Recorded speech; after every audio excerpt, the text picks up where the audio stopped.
Assalamualaikum warahmatullahi wabarakatuh. Kemudian nama saya Zabin KKN dari MPM 2215 dan di sini saya akan menjelaskan tentang apa itu artificial intelligence. Artificial intelligence bisa dilihat dari hal-hal di sekitar kita seperti smart mobil yang artinya kita melakukan instruksi dengan menggunakan suara kita dan nanti mobil tersebut akan berjalan sendiri atau autopilot sesuai instruksi kita. Atau bisa juga dengan cara membaca rute di Maps. Dan juga contoh seperti mendeteksi musuh dalam game-game mobile seperti game Fortnite dan Mobile Legends. Oke, sebelum itu saya akan membahas apa itu artificial intelligence.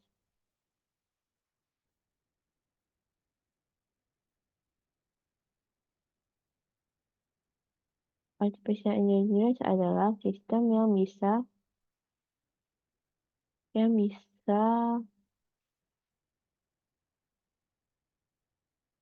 jadi terdapat 4 definisi dari artificial intelligence. Jadi AI itu adalah sistem yang pada tahun 1978 berdefinisi dapat pikir secara manusia. Terus pada tahun 1990 definisi tersebut berubah menjadi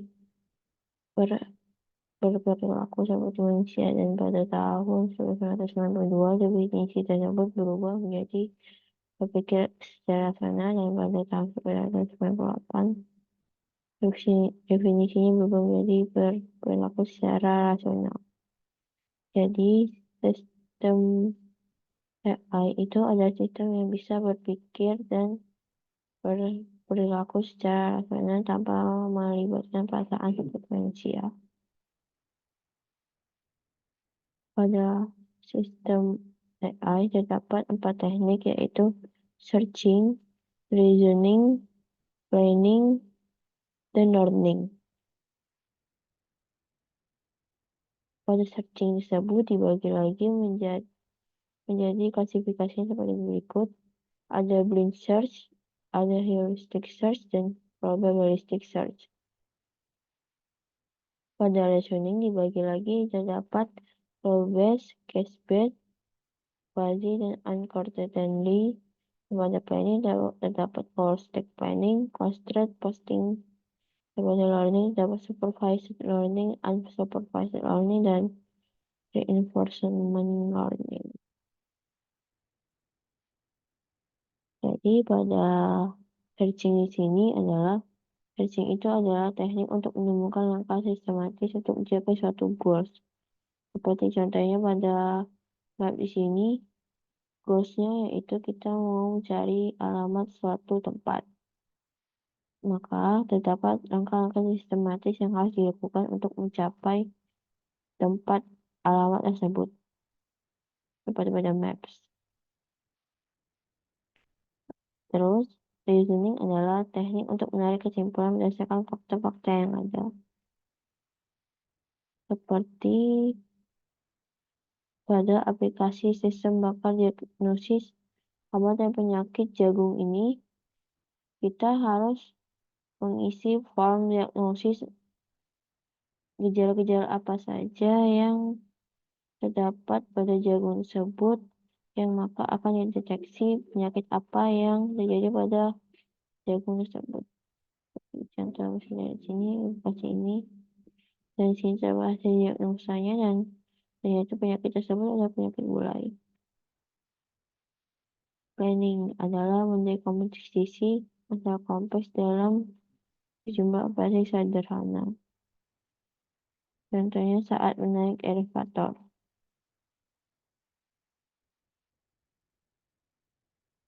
Learning adalah teknik untuk mengajarkan pola data kepada komputer untuk memperoleh pengetahuan.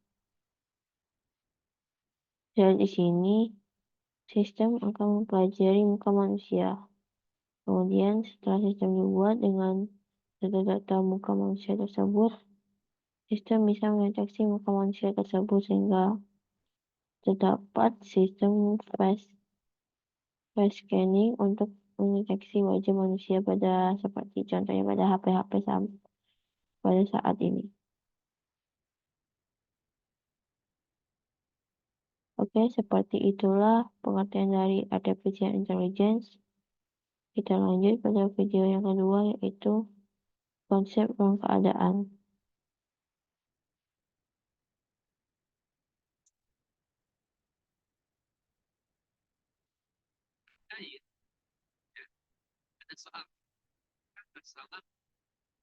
Jadi pada searching ini terdapat ruang keadaan yang harus ada, yaitu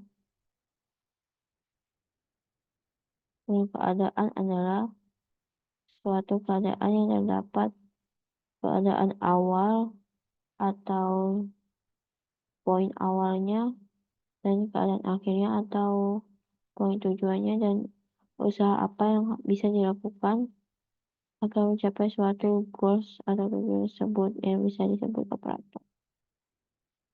Contohnya pada di sini initial state-nya yaitu terdapat dua buah tabung yang sama-sama berisi 0, tabung A dan tabung B. Kemudian kita memiliki tujuannya, itu bagaimana caranya agar pada tabung B tersebut terisi 2 liter air dan tabung A ini terisi X liter air.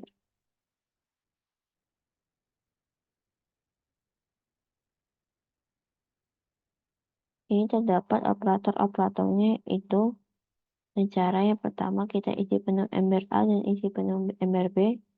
Kemudian pindahkan air dari A ke B sampai B penuh, dan kita pindahkan air A ke B sampai A kosong. Terus kita pindahkan lagi air B ke A sampai A penuh seperti ini 3 liter air, dan kita pindahkan air dari B ke A sampai B kosong.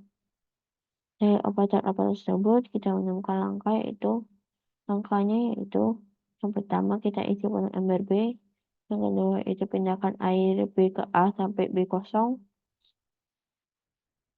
yang ketiga itu isi penuh ember B, yang keempat yaitu pindahkan air dari ember B ke A sampai A penuh.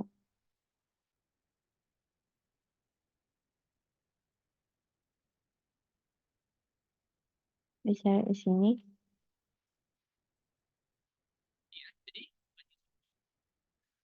Awalnya kita isi penuh dahulu ember B, kemudian air dari B tersebut kita pindah ke A sampai A kosong, jadi yang awalnya di sini 3 liter air kita pindahkan jadinya A ini jadinya 3 liter air, sedangkan B ini kosong.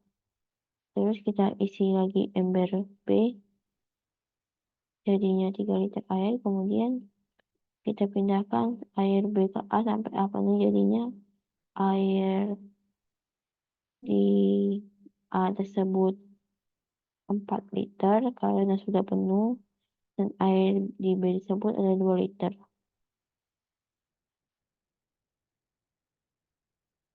Sini terdapat ada satu kalimat lagi dengan nama operator yang ada. Bisa kamu mendapatkan 2 liter air di ember A? Tentu saja bisa. Dengan cara kita menambahkan lagi operatornya.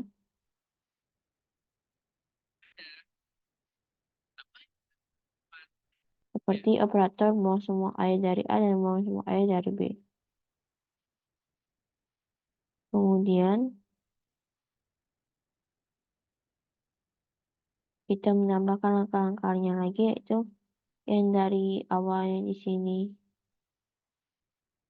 2 liter air dan sini 4 liter air. Kita jadinya pokoknya di A ini harus 0 liter dan di B harus 2 liter. Di B sudah memenuhi, tetapi di A masih penuh. Caranya itu, operatornya itu jadinya buang semua air dari A, sehingga jadi tabung pada A itu isinya 0 liter.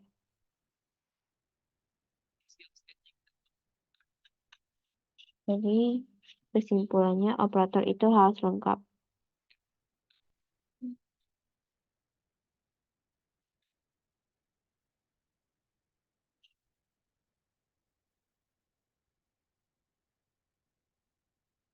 itulah ya.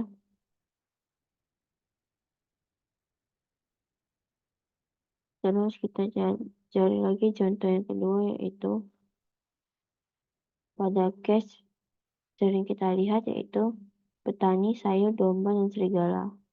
Bagaimana petani tersebut bisa membawa ketiganya ini tanpa ada problem sama sekali ke seberang. Dengan catatan, domba memakan sayur. Catatan, serigala memakan domba. Tetapi domba memakan sayur. Seperti itu.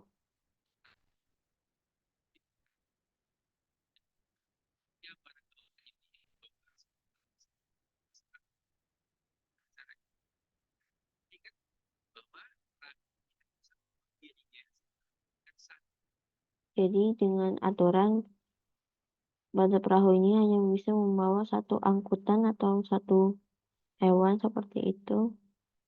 Dan kita harus bisa memindahkan ke seberang tanpa ada problem.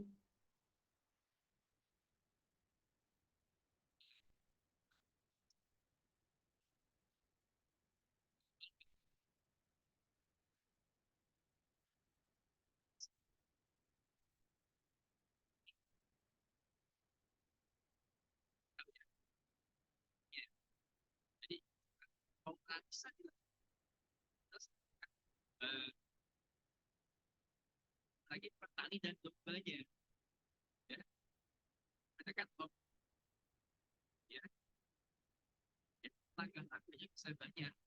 Operator sini terdapat 4 operator, yaitu yang pertama operator seberangkap petani dan sayur, yang kedua itu operator petani dan domba, yang ketiga itu petani dan serigala, dan yang keempat itu petani sendiri.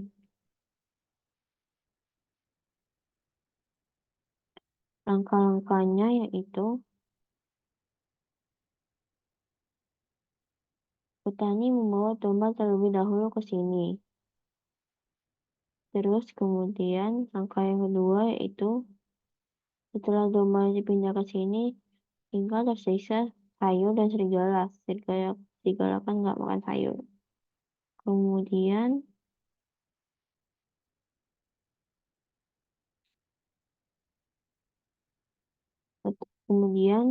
dari sini petani menyeberang sendiri ke sini. Kemudian petani menyeberangkan domba, dan yang keempat petani menyeberangkan serigala sehingga mencapai Gosted. Seperti video ini.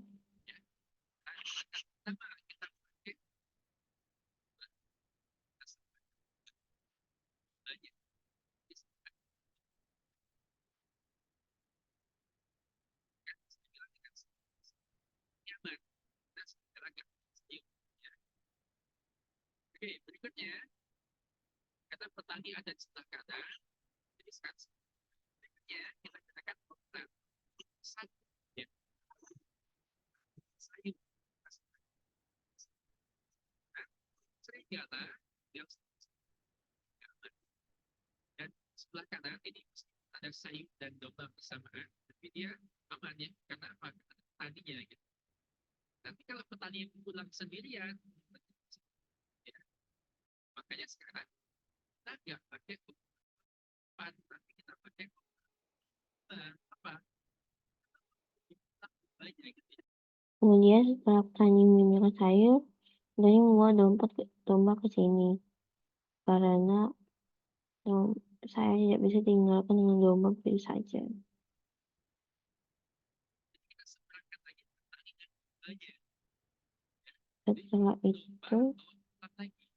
Setelah itu nanti petani membawa serigala ke seberangnya, sehingga tersisa domba di sini, dan kemudian petani kembali lagi sendirian dan petani membawa domba lagi.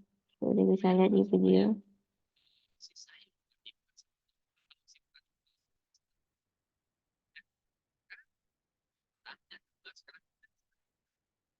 Dan ada tinggal sayuran. Nah, berikutnya pasti Anda tahu jawabannya kan?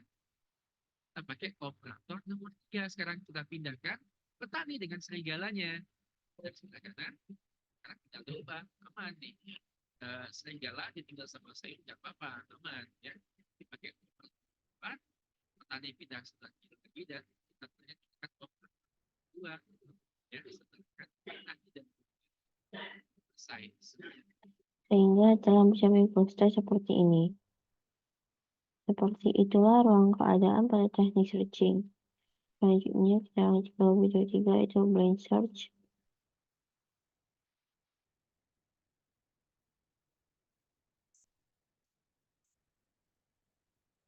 Ada 2E di sini ya.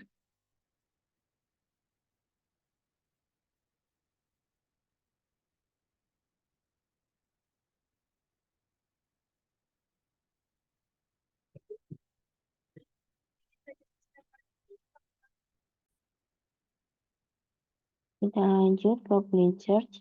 Apa itu brain search? Brain search adalah teknik pencarian deterministik tanpa informasi yang mengungkapkan tujuan.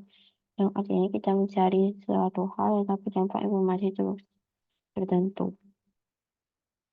Pada brain search di sini menggunakan struktur pohon atau tree yang di mana terdapat level 0 yang seperti bagi akar atau peranya, kemudian di sini adalah chart-chartnya, ada level 1, level 2, dan level 3.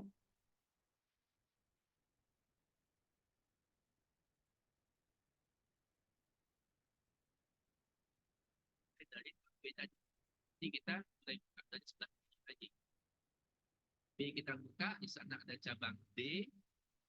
Kalau D juga bukan goal state, maka kita buka cabang B yang lain, misalnya E. Ya, dan ternyata E juga bukan goal state, maka kita bisa buka cabang B yang lain kalau dia punya cabang. Ya, nah, saya kasih stick. Pada di breadth first search, kita dapat A, huruf A sebagai inisial state dan S sebagai goal state-nya. Yang dilakukan adalah A kemudian membuka cabang B dan C. Kemudian dari jalan terdekat, kemudian B membuka cabang lagi D dan E. Kemudian dari gulungan terdekat, kemudian E membuka cabang lagi dari I ke J. Kemudian I membuka cabang lagi dan R dan J membuka cabang S. Nah, tadi ya kan di awal dengan A. Ya, dan A dibuka cabangnya ada B dan C. Karena A sudah dibuka cabangnya, maka kita keluarkan dari antrian. Dan B bergeser menjadi elemen yang paling depan dari antrian ini. Kemudian B yang paling depan ini kita buka lagi cabangnya. Nanti ada D dan E di situ. Ya, D dan E. Selanjutnya B karena sudah habis cabangnya kita keluarkan dari antrian begitu. Ya. Nah, ada C di depan. Ya, dengan hal yang sama C juga dibuka cabangnya ada F dan G. Kemudian C dikeluarkan karena cabangnya sudah habis. Nah, D yang ada di depan. Ya. Jadi prosesnya seperti itu teman-teman. Ya. D dibuka ada A. Kemudian D dikeluarkan. Seperti itulah cara berproses menggunakan sistem queue atau antrian, yang dimana node paling depan adalah node yang dikeluarkan, node paling awal.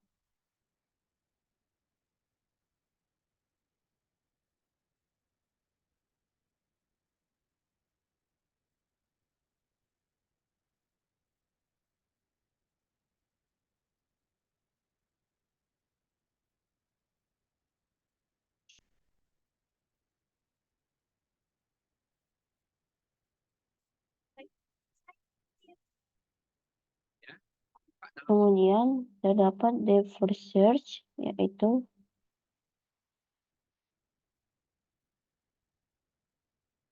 Setiap kali dia melakukan state-nya, kan buka lagi cabangnya. Sampai kapan? Sampai dia mentok. Mentok itu artinya kita udah nggak bisa buka cabang lagi. Ya, seperti yang tadi di kasus yang tadi ya. Nggak menemukan sifat tadi. pada depth first search. Di sini terdapat initial state,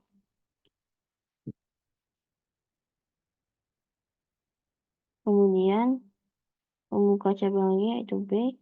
Karena B ini bukan goal state-nya, kemudian B ini membuka cabang lagi C dan K. C terlebih dahulu. Karena C ini bukan goal state-nya, kemudian muka cabang ini menjadi D. Dan karena D ini bukan goal state, muka cabang E dan C. Dan C mentok sampai sini. Kemudian dari E ini muka cabang lagi dari E, F, dan G. F dan G sudah mentok nih. Kemudian membuka cabang baru lagi di sini, yaitu jadi K. Kemudian K muka cabang jadi K dan O. Karena terus M muka cabang M dan N bukan goal state. Kemudian K muka cabang O juga. Terus kemudian muka cabang jadi P dan P bukan goal state. Seperti itu. Sehingga Pada depth first search menggunakan sistem stack seperti ini. DFS ini pada bisa menggunakan data stack. Jadi kalau BFS tadi kita pakai queue, artinya di sini pakai stack. Jadi stack kan prinsipnya last in first out ya, timbul. Kalau queue tadi prinsipnya timbul, first in first out, kan? Pasti sudah tahu ya prinsip itu. Nah, jadi kalau saya betulkan ya, keluarkan pilih yang last in first out. Ya, E dikeluarkan, ketemu E lagi kita. Ya, kalau E nggak pilih cabang lagi ya, E dikeluarkan juga. Naik lagi ketemu D di situ ditumpukan di stack. Ya, D nggak punya cabang. Seperti itu sistemnya. Sini terdapat perbedaan BFS atau Broad First Search dan Deep First Search. Yang BFS, kelebihannya itu pada sistem ini kita akan mencari suatu hal sampai selesai atau komplit. Dan kelebihannya juga sistem BFS ini lebih optimal. Tetapi kekurangannya itu memerlukan banyak memori karena perlunya membuka cabang-cabang yang lain hingga mencapai goal state. Terus yang kedua itu the first search. Kekurangannya itu kita mencari suatu hal itu nggak sampai selesai, sampai tujuannya. Terus tidak optimal juga karena seperti itu dan membutuhkan memori, tidak membuka banyak memori. Di sini ada perbedaan UES Bitjadek digunakan jika membutuhkan solusi yang optimal dan tidak memiliki isu pada kapasitas memori. Dan IPS jika tidak membutuhkan solusi yang terlalu optimal dan memiliki keterbatasan pada memori. Jadi ada minus dan plusnya.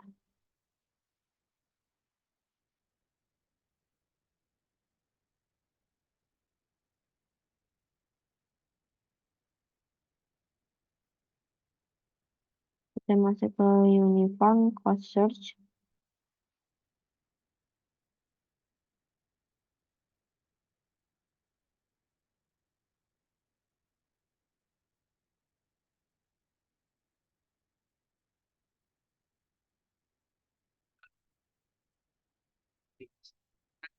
Yang paling singkat, ya maka nanti cost yang bisa dipakai adalah jarak tempuhnya.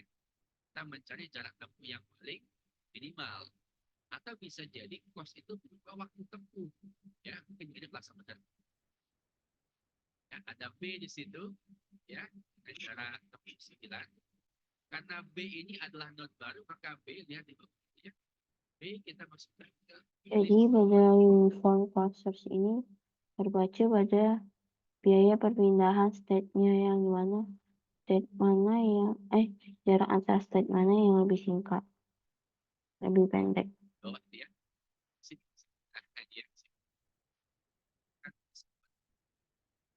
Kemudian lain dan C di sini. Ya, dan 15 C juga kita masukkan ke open ya, kan open di sini. Karena dia adalah node baru. Jadi setiap membuka node baru masukkan. Jadi sehingga kesimpulan jika A ini termasuk close karena A ini merupakan awal node, yang artinya tidak bisa membuka cabang lagi. Dan sini dapat node B dan C yang artinya node open karena membentuk node baru lagi. Dia lagi cabang lain, ada D di situ. Ya, ada D di situ. Nah, D juga adalah node baru, belum pernah dibuka sebelumnya, maka kita masukkan. Nah, sehingga sekarang kita punya 3 node di list open, yakni B, ya, B pada graf, ya, pada graf di atas itu, B itu bisa ke A. Tapi kita tahu bahwa A sudah ada di close, sudah pernah kita kunjungi, ya, sudah pernah kita buka cabangnya, maka A tidak perlu diproses, ya, kita hapus. Dan dia buka cabang lain dari B. Kita punya D di situ, ya, B bisa ke D dengan total jarak, ya, total jaraknya adalah 24. Dapat dari mana 24 itu? Dapat dari A. Kita pilih D yang atas, D yang bawah kita coret karena kosnya besar.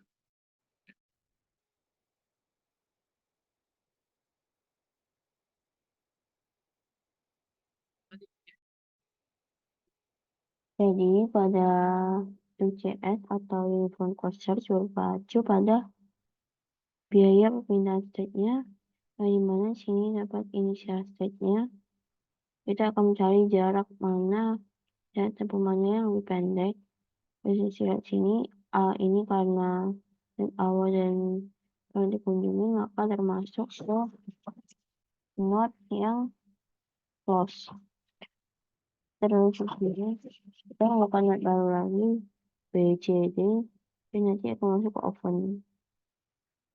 Nah, nanti dari A ini kita kunjungi satu-satu, mencoba jarak tempuh mana yang paling pendek. Makanya di sini dapat B, C, D-nya di strip karena dan masuk ke close karena pernah dikunjungi sebelumnya. Terus dari B ini kita membuka node baru menjadi B dan E. Karena D ini pernah dikunjungin karena jadinya kena strip. Karena kunjunginya cuma sekali. Terus jadinya E. Terus dari C, C dan B. Karena pernah dikunjungi sebelumnya jadinya strip karena pernah dikunjungi dari D,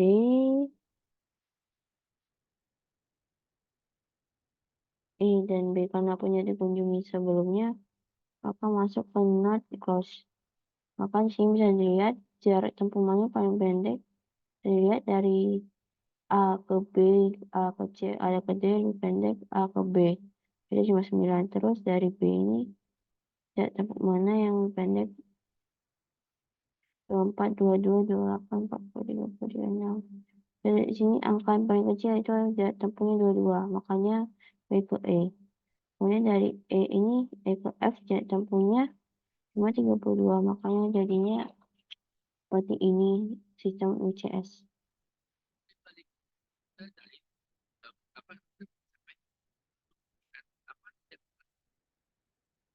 Jadi kesimpulannya rute terbaik adalah A, B, D, E, F, yaitu berjumlah 44 rute.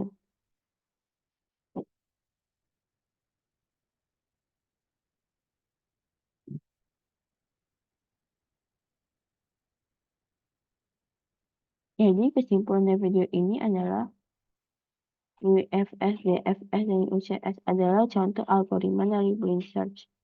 Blind Search itu tidak memiliki informasi apapun mengenai posisi ghost itu di mana. Terus BFS dan PS bisa digunakan tanpa biaya atau cost kecuali UCS digunakan untuk pencarian dengan biaya atau cost. Misalnya itu perbedaan BFS, DPS, dan UCS.